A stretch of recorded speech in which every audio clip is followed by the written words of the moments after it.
হযরত আলী এক কবরস্থানে পাশ দিয়ে যাচ্ছেন, কবরওয়ালাকে সালাম দিলেন আর বললেন, কবরওয়ালা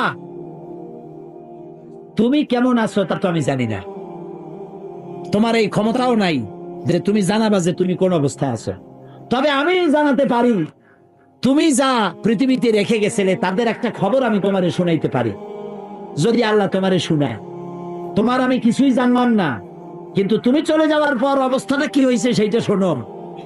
তুমি যে পৃথিবীতে জায়গা জমি বাড়ি ঘর রেখে গেছিলা সব বিলি বন্টন হয়ে গেছে, একটা টুকরাও তোমার জন্য নাই।